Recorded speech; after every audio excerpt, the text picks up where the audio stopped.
Hey everybody, this is Clayton Olson, and I'm back with Camille Virginia from masterofflinedating.com. And in today's video, we're going to be talking about how to break the ice and get him to ask you out. And this is how to get him to break the ice and ask you out in the real world, not online, not OkCupid, not Tinder, none of that. We're talking about the real world here. So Camille, thank you for coming back on video, and I'm really excited to have you again. Yeah, thanks for having me. Yeah. So let's dive right in. What do you do if a guy approaches you and he's engages you first? Let's just start with that scenario. How do you respond? What do you do as a woman? So as a woman, I feel like it's my job to make it easy for the guy to come up to me and comfortable. So, we went in the last video, we went over some ways to be more approachable. So if a guy comes up to you, just keep in mind that whatever he says, it's going to be something random probably, because he's trying to think of this in a split second before you're walking opposite directions. And it's going to be something that's easily and immediately relatable. So just go with it. Like maybe he compliments your shoes, maybe he comments on the weather, whatever. If a guy says something to me, immediately I'm assuming interest until proven otherwise, which I think, a lot of people can be very literal, and they're like, oh yeah, well, he complimented my pink crystal necklace. Like, that's nice, bye. And the guy's like, wait, that was the only thing I could think to say. Now she's gone, and missed opportunity. So when a guy comes up to you, whatever he says, just unless it's creepy, but we're assuming that this is not it's a nice creepy guy. Yeah. Yeah, this is a nice guy coming up to you. Just go with it. So tell a little story. So maybe he complimented your scarf. Say, oh, thanks so much. I got that on a trip in Ireland. And then, you can either go back and forth, or maybe that's where it ends right there. Mm-hmm. So after you've beaten the icebreaker topic to death, whether it's, 1 minute or 10 minutes, I'm talking about your scarf, as a woman, ask, how's your day going? And that throws it back at him. It's a personal question. And then you can see, was it really about the scarf? Was he, shopping for his sister? And when you ask how his day's going, he's like, oh, it's good. Have a good one. Bye. Or is he like, oh, thank God we're not talking about the scarf anymore, and she's actually asked me a personal question? You can actually get into a conversation. I love it. One of the key points that you said in here was that you assume interest. That you assume that the guy is approaching you because he is actually interested in getting to know you and possibly attracted to you. And I think that is so important. And you mentioned it, and then you moved on to some other really juicy tips. And I just want to pause for a minute and open that up for the ladies that are watching this, because if you don't assume interest, what ends up happening is you're actually not setting the frame. Then you're not setting the context for what you want. And then the way that you behave, right? The way that you behave, if you think the guy's not interested, is you'll probably be a little bit shut down, or he'll start to feel that you're actually not interested in him. But assuming that interest is like giving the green light every step of the way, right? So we talked about in the last video, giving the green light in the beginning before he approaches you. And then this is giving the green light while the interaction is happening in a really subtle way. And it's just happens inside of your mind, and it totally influences the way that you show up in the interaction. That's beautiful. Yeah, thank you. It took me a long time to get this. And the only reason I know everything I do now is because I did it wrong the first time. So don't feel bad if this is, new to you.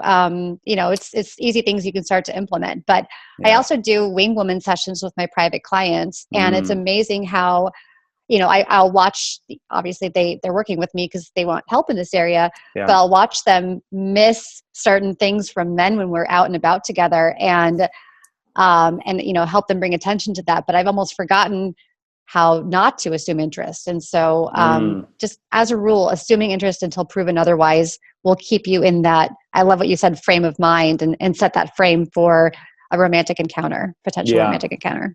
Yeah, beautiful.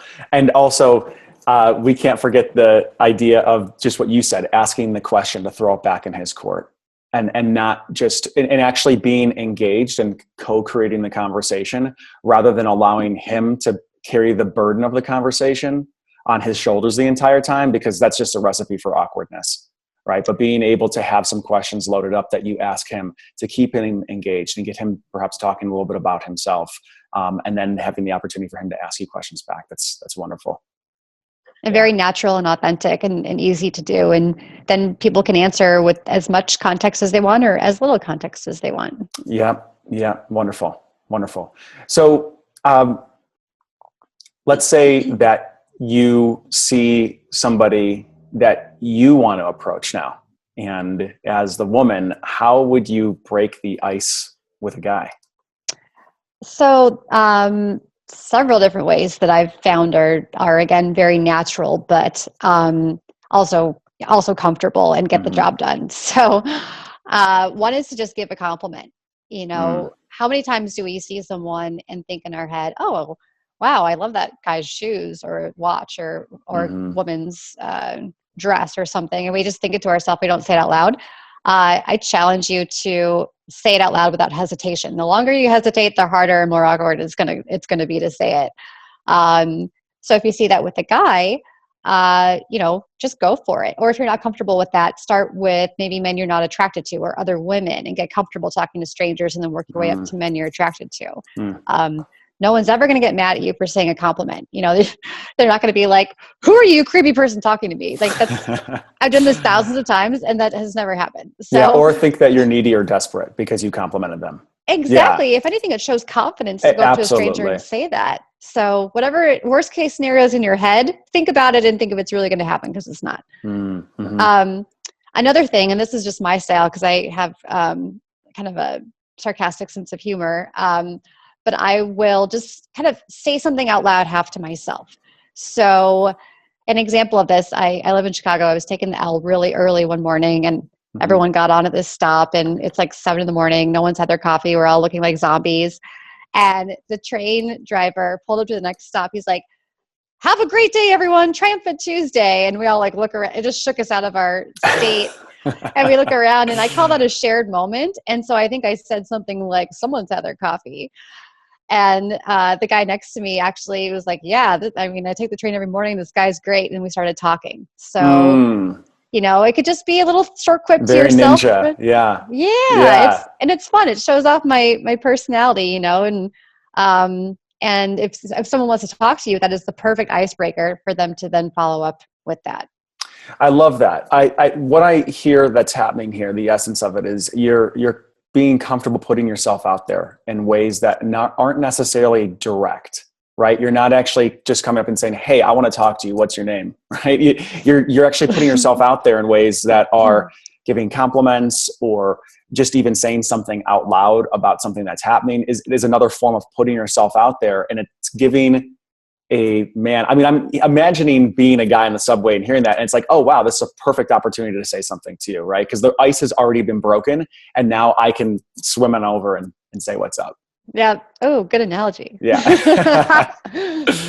Love it. Love it. And by the way, when you say complimenting a guy's, say, watch or something that he's wearing, do you recommend that women stay in the conversation then at that point? Or do you think like if you're out in a social scene, it's okay to say compliment and then not be attached to the conversation, turning into something immediately, but almost like kind of like giving the guy a little bit of a nudge that you're in the room, that you've noticed him, and then being okay to disengage from the conversation and perhaps engage with him later too?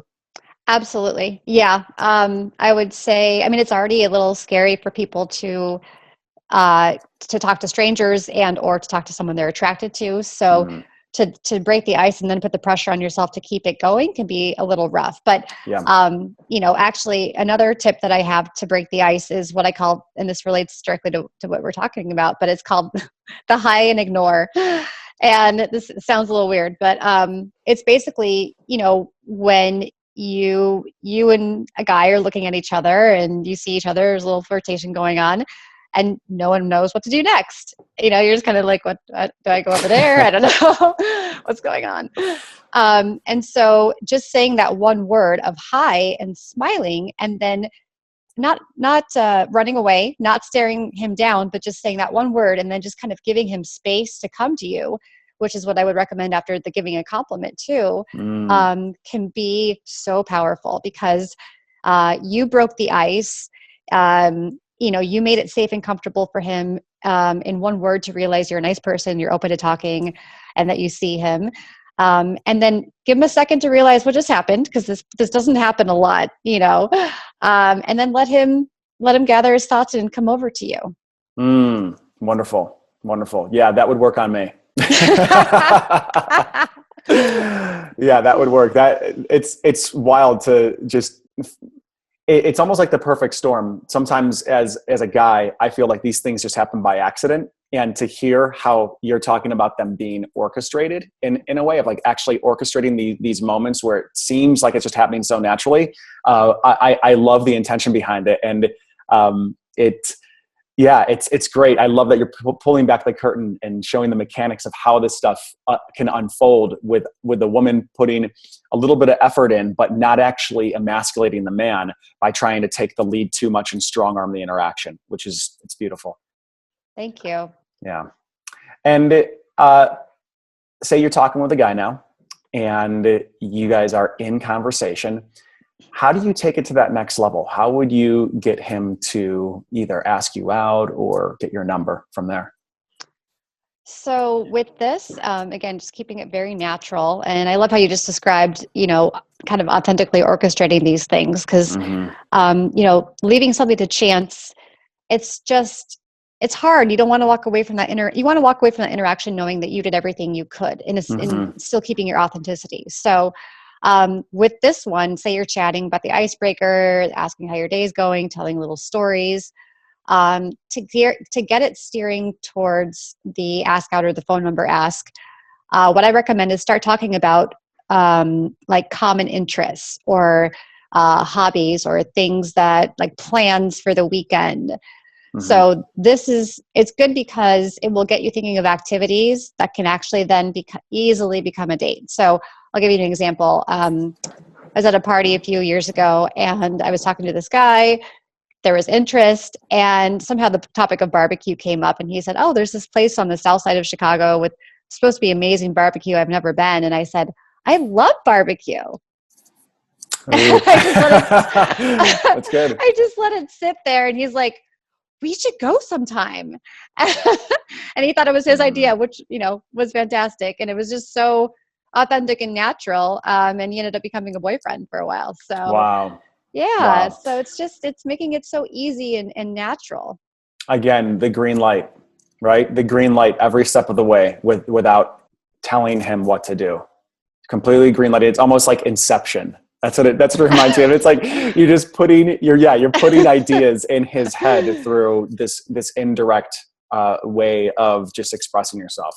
Yeah.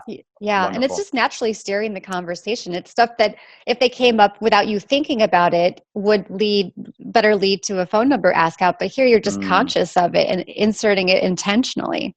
Yeah. Beautiful. Beautiful. Well, this video has been great. And thank you for going into such depth and giving some real concrete examples for the women that are watching this video. I'm sure they appreciate it. I know I do. And if somebody wants to follow up with you and get a little bit more information about what you do, where do they go from here? So I have a free guide called Best Ever, the ultimate guide to turning a chance encounter into an epic first date. And a lot of the tips that we covered are in there, and in so many more. 50 pages. So happy to give that to your listeners for free. And they can find that at masterofflinedating.com/Clayton.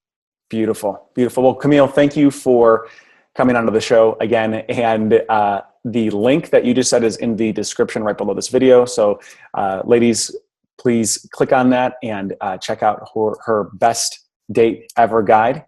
And thank you for watching. And thanks for being here, Camille. Thanks for having me.